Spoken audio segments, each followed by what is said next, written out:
Hey friends, welcome back to the channel. I just wanted to talk about some of the things that I have been working on lately, stationery, planner, journaling wise, and I have some very recent stuff that I've been really happy about the past couple of days. And I'm gonna start first with my planner. This is my owl paper planner journal that I have been using as my main planner, and I wanted to talk about something very recent that I have really been liking working on this journal. First things first, I did mention in my Techo Kaigi and also some of the reviews that I've done of this planner journal is that I'm using it not just as a main planner but also as a bullet journal, because I find this system really effective in making sense of all of the stuff that I need to do work and personal wise. Mainly work, because I do a lot of stuff simultaneously in a week.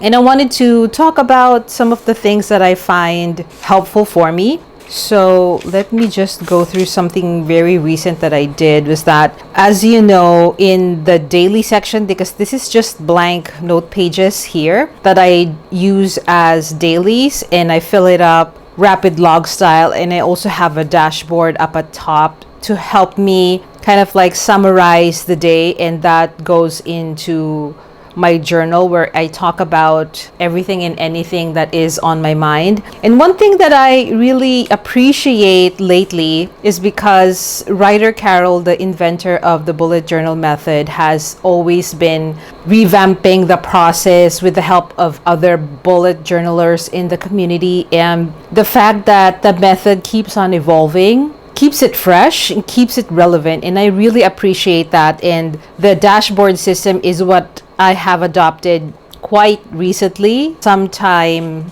late last year, and I carried it on for this year. And one thing that I really decided to go back to in the rapid log was the nesting system, wherein, let me just go to something a bit more significant. So like, for example, yesterday, May 1st, I did a lot of nesting here in the dailies or in the rapid logging, wherein I would usually note my task for the day, usually just tasks, and I would use the notes bullet to make some notes about the task or make some notes about something else. I would also use the feelings bullet, which is the equal sign. Do I have a, yes, like this one. I use this all the time. I rapid log my feelings a lot in my main planner.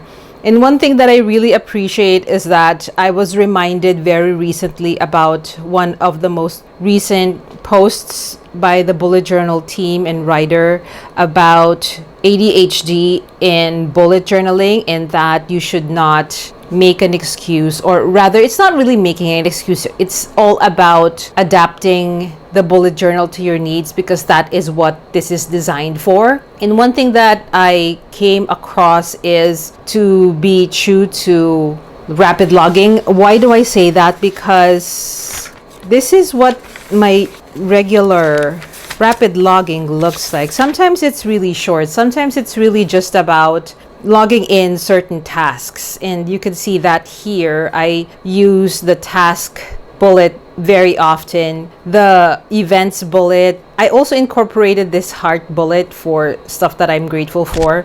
Sometimes at the end of the day, I could see like there's a lot of white space in my bullet journal, and that is fine. I did mention before that white space doesn't bother me, and I just want to use one page a day in my main planner. But lately, I have been making use of nesting and the events bullet more often, regardless of whether I have a lot of tasks to do. Sometimes I find it very therapeutic to rapid log events, not necessarily events like appointments or meetings and stuff like that. It's usually more about what I consider events. For example, I just did a Netflix binge.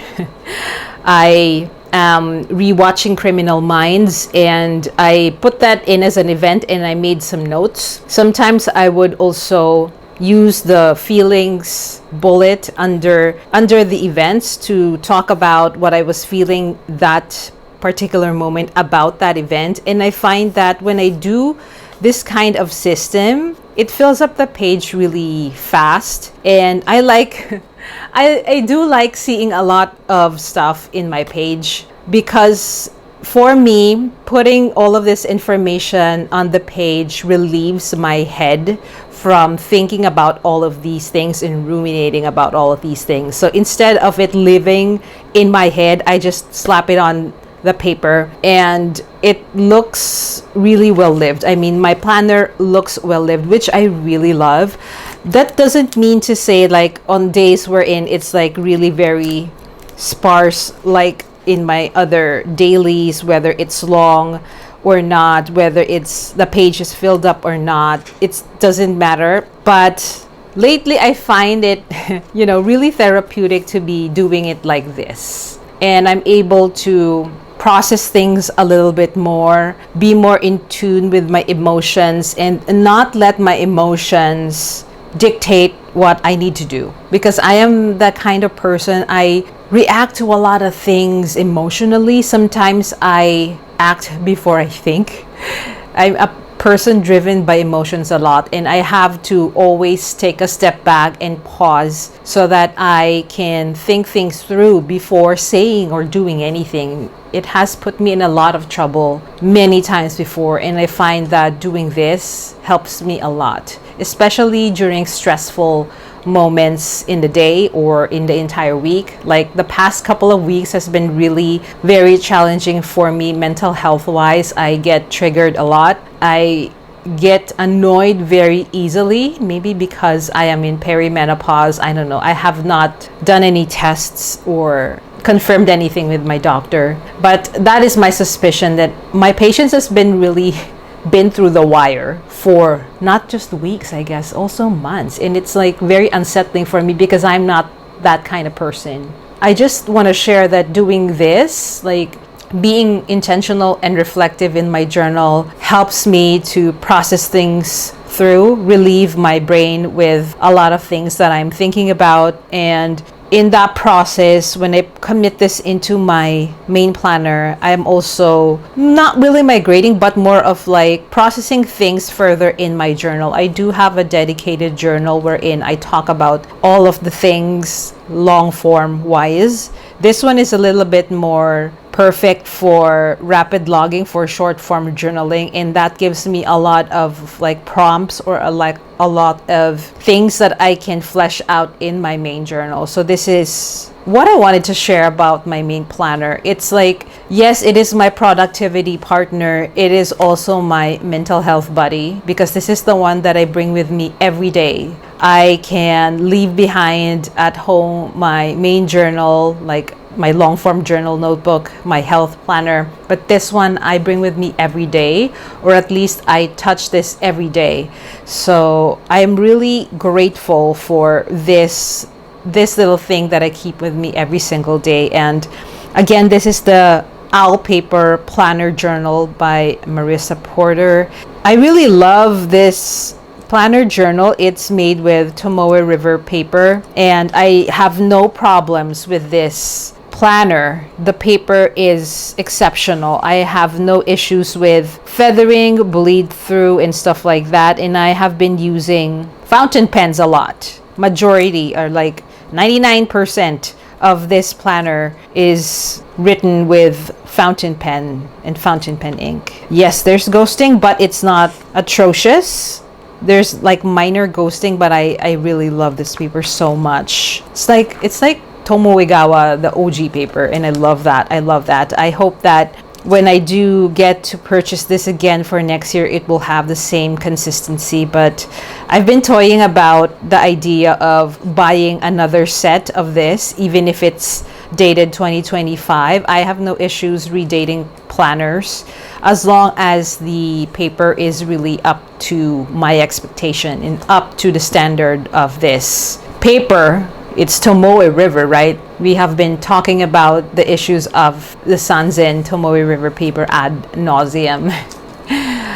A lot of creators have talked about it, but I'm sure you are aware of the drama behind this paper. But I digress. So yeah, this is really what I wanted to share about some realizations that I had using my planner journal and using a bullet journal system in this. I really am appreciative of this. One thing that I wanted to point out is that I do have my collections here at the front, but I noticed that I haven't really been touching the collections as much. I do keep track of certain things like a media tracker. I have a reading log. I have a wish list. I think the wish list is the one that I use very often. Like, I reference this quite a lot, and I have crossed off so many things. But like the other stuff, like when did I last? Someday maybe. And some other work-related collections I haven't really touched. So maybe when I migrate things, or when I use the second book of this system, this is like an AVEC style wherein it's split into 2 books for the entire year. So when I go to the July-December version of this planner journal, maybe I can take out some of the collections that aren't really serving me.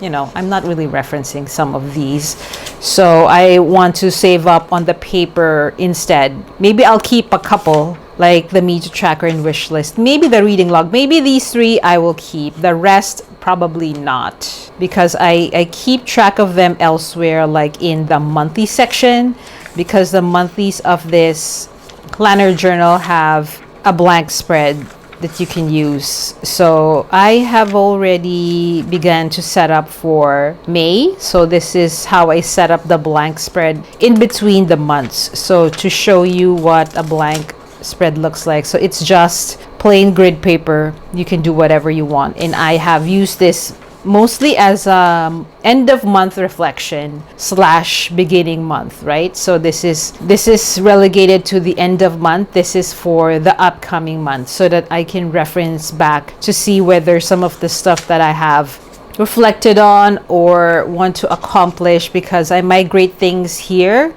specifically goals and tasks for the upcoming month. And there are some months that, you know, it's very sparse, like here in the end of February, beginning March, not much. Especially also in April, I don't have a lot of stuff to put on here, and that's fine.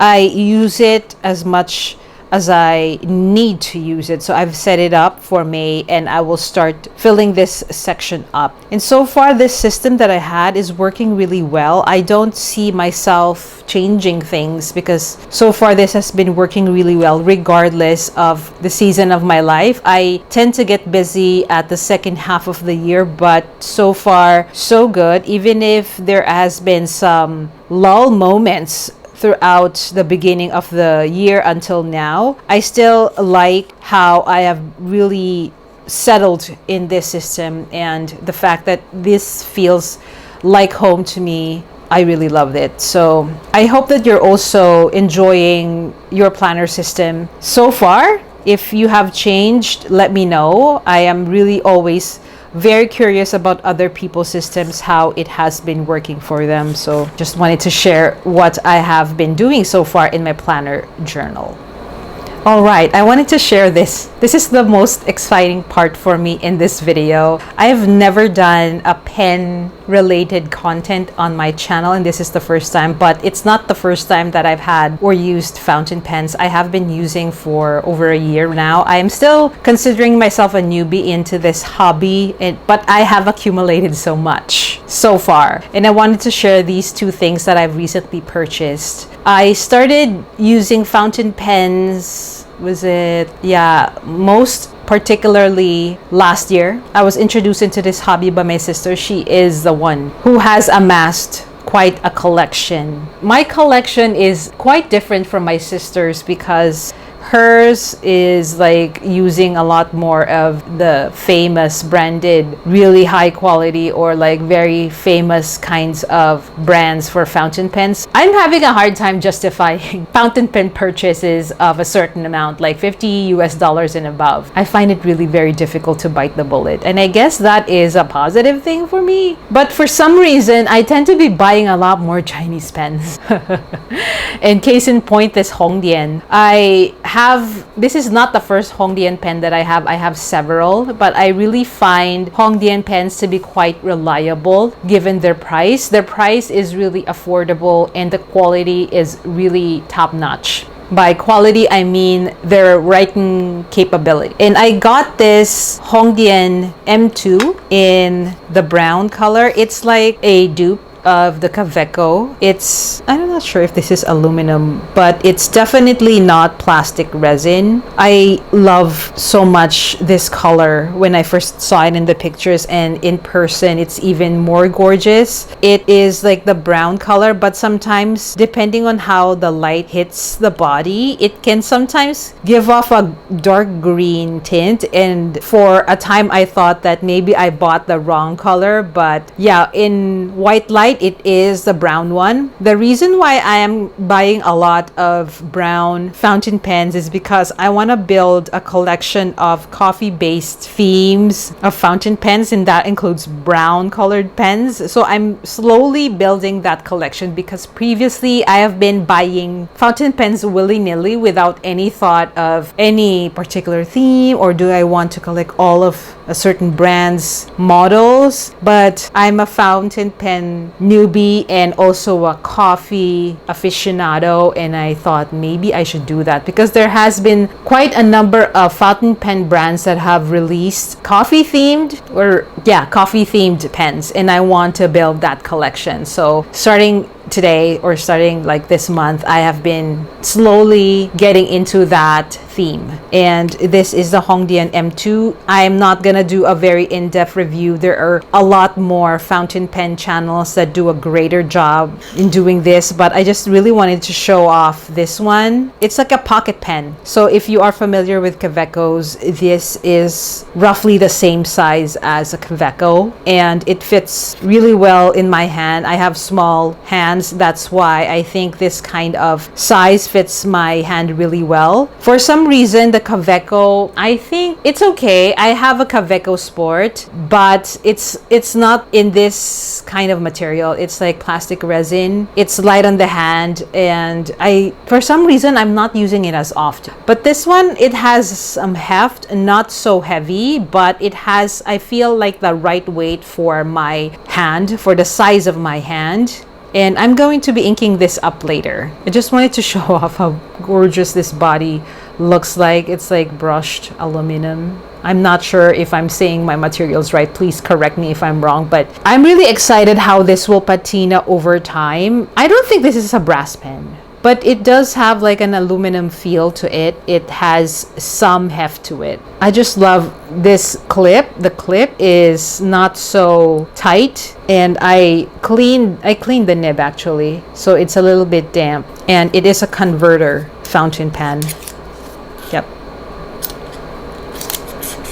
I will ink this up to show you how it will write in a while. That's the pen, and it came in this tin box, and it also came with 5 pieces of cartridge ink, but I'm not gonna use the cartridge. I'm gonna be filling it up with fountain pen ink. And the next one that I wanted to show you guys is this Diplomat fountain pen. This is my very first Diplomat, and I have been really wanting this pen so much. It's a Diplomat Viper. Oh, in brown. Oh my god. I'm so obsessed with this pen. Look at that. It's patterned after snake scales, and the fact that it's brown, I'm obsessed. So look at that rich color and the texture in the hand. It's just a really nice tactile feel. So I think, what is this? Yeah, like a flower in the finial.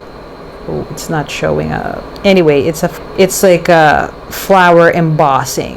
It comes in black and blue, but of course, since I'm building my coffee themed collection, I have to get the brown. And this is a magnetic snapshot, or a magnetic closure, and it's a semi-hooded nib. If my camera would be so kind to focus, there you go. It's a semi-hooded nib, and here in the grip section is quite smooth, and it already comes with the converter. There you go. And inside are like metal threads in there.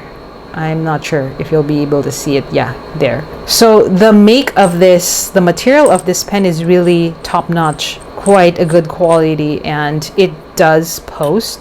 Wow, I love the length of it. Yeah, oh wow, it just feels so good in the hand. I'm so excited. I'm gonna ink this up as well. I'm gonna show you how it's gonna write in a little while. So let's just take a look at how this snaps shut.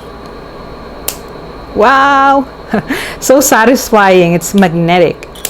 Wow, amazing. This is like, oh, I really love this pen. I'm so glad I bit the bullet and got this, because this is like 80-ish USD that I bought it in Taiwan. So this is the ceiling that I will purchase. I don't know. I have not yet owned. I do not yet own an Esterbrook. I'm also looking at Esterbrook for some reason. The Coffee Monsters Co. pen by Esterbrook. I want to have that pen someday. I have to save up money for that, because that's gonna cost quite a lot, shipping and the pen itself. So there you have it. I'm gonna ink those two pens and share with you guys how these two pens are gonna write. I am using this Yamamoto paper writing pad using the Tomoegawa Tomoe River paper, the OG one. Let's do a writing sample with the Hongdian M2. I have inked this with Mont Blanc Toffee Brown. Let's see how it writes.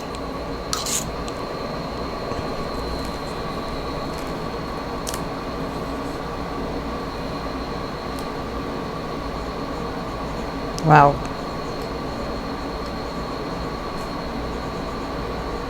This is a fine nib. And the ink is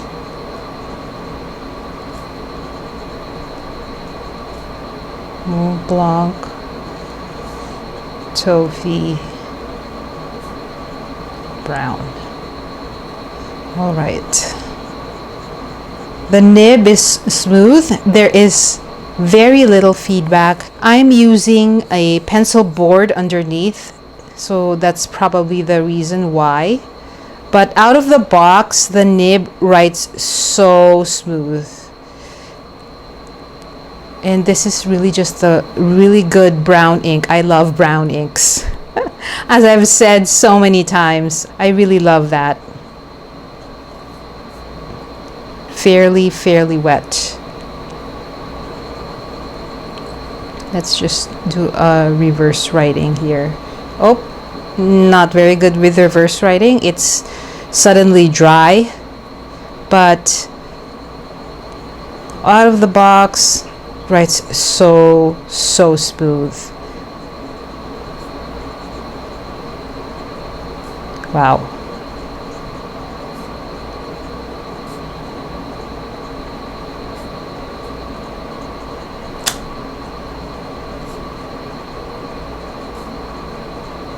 I think this is a great pen for everyday use, as an everyday carry as well, it being small and compact and portable. Yeah, so that is the Hongdian M2 fine steel nib. Let us try the Diplomat Viper next. Let's post it and do the writing sample. Wow. Diplomat Viper. This is like a fine medium nib. The ink is Monteverde brown sugar. Wow. This also writes so smooth out of the box. To be honest, I switched up the inks. I'm supposed to use the Mont Blanc here for the Diplomat and Monteverde for the Hongdian, but I for some reason forgot about it. But I guess that is serendipitous, because I like the color of this brown ink on the Diplomat Viper. I love brown inks, especially dark ones. So these two are really my go-to inks. And I have a big bottle of these two, so I just love that it's easily accessible for me. Also a wet writer. There you go. Oh, I'm really gonna love using this in my main planner or in my journal as well.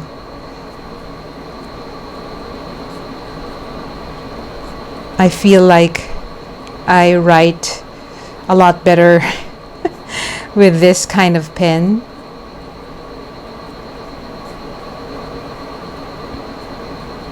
Look at that. I am actually standing while doing this writing sample. I don't have my glasses on, but I can see the writing even at this distance. It's so amazing. I'm really glad I bit the bullet and bought this one, even if it's at around $80. Oh, I'm so happy. I love these two pens. I forgot to mention that I also have this new Lamy Safari Scarlet. I got it in a fine nib. This is what I'm currently using in my Alt Paper Planner journal, and I just realized that I love the Lamy Safari pen, the matte finish. I have another Safari that is the 2024 special edition. I forgot the name, but this is the one. It's more of a glossy finish compared to the matte one. But I find myself using this a lot more. I also use this every day. I use this in my main planner to do my headlines. This one I use as my everyday